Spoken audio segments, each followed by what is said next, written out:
We actually had one from the other day that we sadly missed. I don't know if Dark King is in the house or not, but sorry about that, Dark King.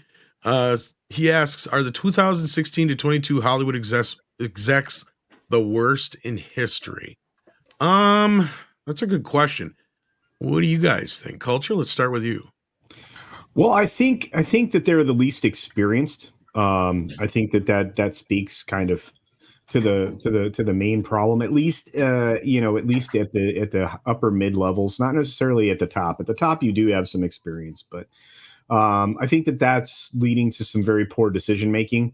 I think that nobody in a C-suite level even reads anymore. I think that they're too busy doing the finance and the schmoozing and the glad handing and all of that. I think that is a lot of problems. And I think the people making these decisions don't read. I think they're leaving it to the interns, as we've talked about before, and they're making some very terrible decisions. So I would have to agree with that assessment, to be honest with you.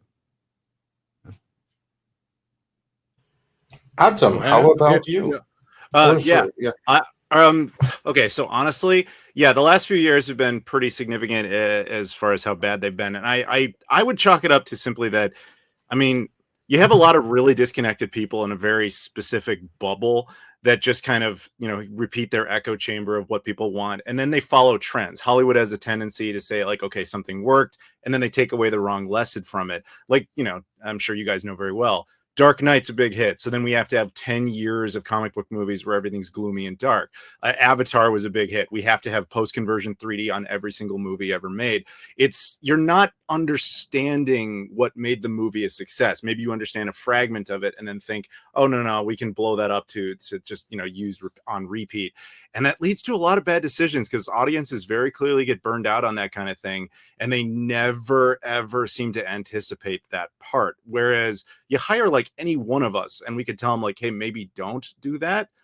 But, I'll tell you something. Like, so when I went through film school, when you're in there, they teach you a few different lessons. And we tend to focus on the side of like, the creator who's constantly like, why are these suits interfering with my project? But the one thing we don't factor in too much is we're not the ones who have to cut the check at the end of the day.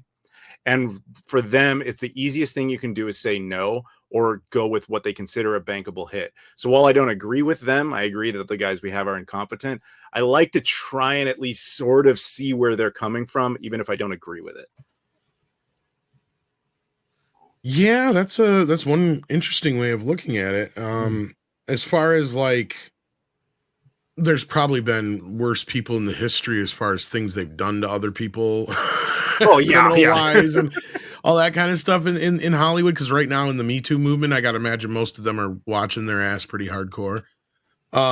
Aside from that, creatively, yes, this has got to be one of the most creatively bankrupt generations of producers, filmmakers, you name it, in Hollywood right now. Because again, we've talked about this a little bit more in depth, but like the IP is the thing, right? The IP is what sells everything anymore. It used to be the star, and everything was like a vehicle for the movie star, and they would try to cater or try to work around like, okay, this feels like a Schwarzenegger movie, so let's make it work for Arnold, or this feels like a Tom Cruise vehicle, let's make it work for Tom. That's kind of the way they used to do those kind of things. And yeah, once in a great while with a Tom Cruise, still you do get that, but not too often. It sometimes turns into The Mummy. That's the other problem, because that is kind of the last time they tried doing that classic style. But see, what they did is they tried to mix both a franchise with a classic actor, and that didn't work too well, as we'll talk about here this morning when it comes to Dwayne Johnson and Black Adam. So yeah, but yeah, I think that's the bigger thing, is they don't know how to create. And like Adam was saying, they're afraid to take a risk. And a lot of what we got out of the 70s and 80s was all about risk. And a lot of producers going, I don't know what the hell this is, but you made this and I liked this, so go do it. Here's a couple $1,000,000. And because of that, we got Star Wars and we got, Back to the Future and so on and so forth. So yeah, like to me, that's what's missing, is that flair of the Bob Evans or the Xanax and all those guys who would just take a chance, Oh, we got WW Pro in the chat. I'll send you the link if you're free, buddy. And if you're not, no worries. But hey. Yeah, like I wasn't saying anything in regards to their specific character. Obviously, your Oh, heart yeah, these yeah. are terrible people. I'm talking That's what I was exclusively saying, like, yeah. in the context of business decisions alone. Yeah. You know, you get where they're coming from. You have to remember at the end of the day, they're essentially just investing in a product Yeah. that they intend to make Absolutely. bank off of. So that's, I mean, you do occasionally get some sort of movie that exists for soul. I mean, I would argue most movies exist for that reason, but sometimes it's like egregiously obvious, like a Freddy Got Fingered, where they clearly had no idea, you know, anything about Tom Green's character, but they understood that he was popular and he liked, and you know, they could theoretically make money off of him, so they gave him his own vehicle to make a movie, and he like just intentionally spent it just to mess with the studio.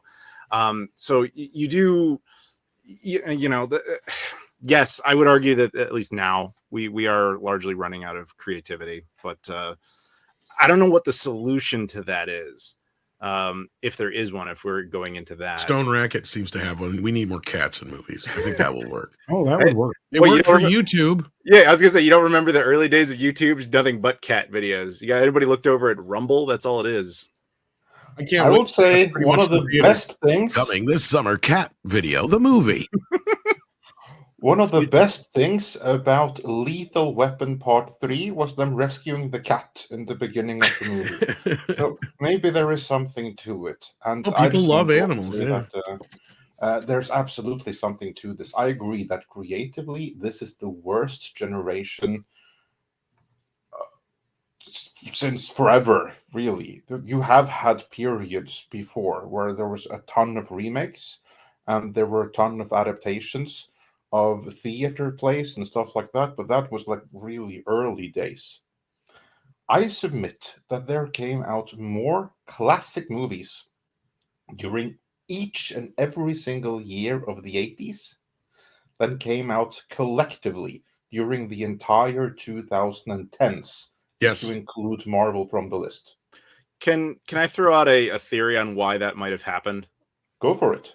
Okay, so this is a two-parter type of thing. So I would argue that we are the nostalgia generation. We grew up like depending on your age range, at least millennials, we entirely grew up on things, you know, in the 90s that we decided to bring back, which is why shows are constantly being recycled. But where that birth of creativity came from was in the 1980s in the United States. There was a law that said up until I think it was like 1981-ish, if you were going to produce content for children, it had to have a certain percentage of pro-educational content in it. The United States dropped that law, and born out of that was your G.I. Joes and your Transformers and all that stuff. Basically, you could make commercials for toys as blatantly as children's entertainment.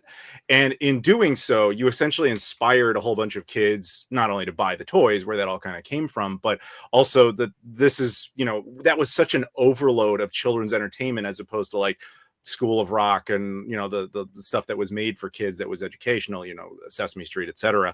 That sort of overload to constantly want to go back and revisit that awesome time in your childhood, I think produced us as a generation. Hence, as much as we complain about like remakes and re-releases, that's what we want. To a point, I believe you're right. Like I agree with almost everything you said, especially the toy part, because yes, that's when shit changed. Because Saturday mornings went from being Yogi Bear and Looney Tunes to actually being, you know, based on toys, which is the main thing that changed. Is they couldn't do a show based on a toy before that. That was a big difference. I think nostalgia, though, and you're right, it seems more prominent now, and I'll explain why here. And this is my theory on it. I think nostalgia goes every 20 to 30 years. Because if you go back, like in the 80s, there was a huge nostalgic bug for the 50s. I would agree with that, but that's you go back to the go ahead. Sorry, I was going to say in the 90s, there was a huge nostalgic bug for the 60s. Same thing, go forward every, you know, the 30-year decade thing. And I brought this up the other day because I said Avatar was too soon. I said if he'd have waited just a little bit longer, he'd have been able to hit that nostalgic button with people that were young kids in the early 2000s when that first movie came out. And I agree with you. I agree with you 110%. Like, because you're right. Like a couple years ago, the grab was going after things in the 80s. Well, now we're to the 90s, right? I've noticed that here for the last couple of years. Things have definitely pushed into that era. The kids of the 90s now are getting a lot of their, you know, nostalgic things. And there's a great example of maybe why Power Rangers didn't do so well a few years back. It was just ahead of the curve. You know what I mean? Maybe if they waited another couple of years, you know.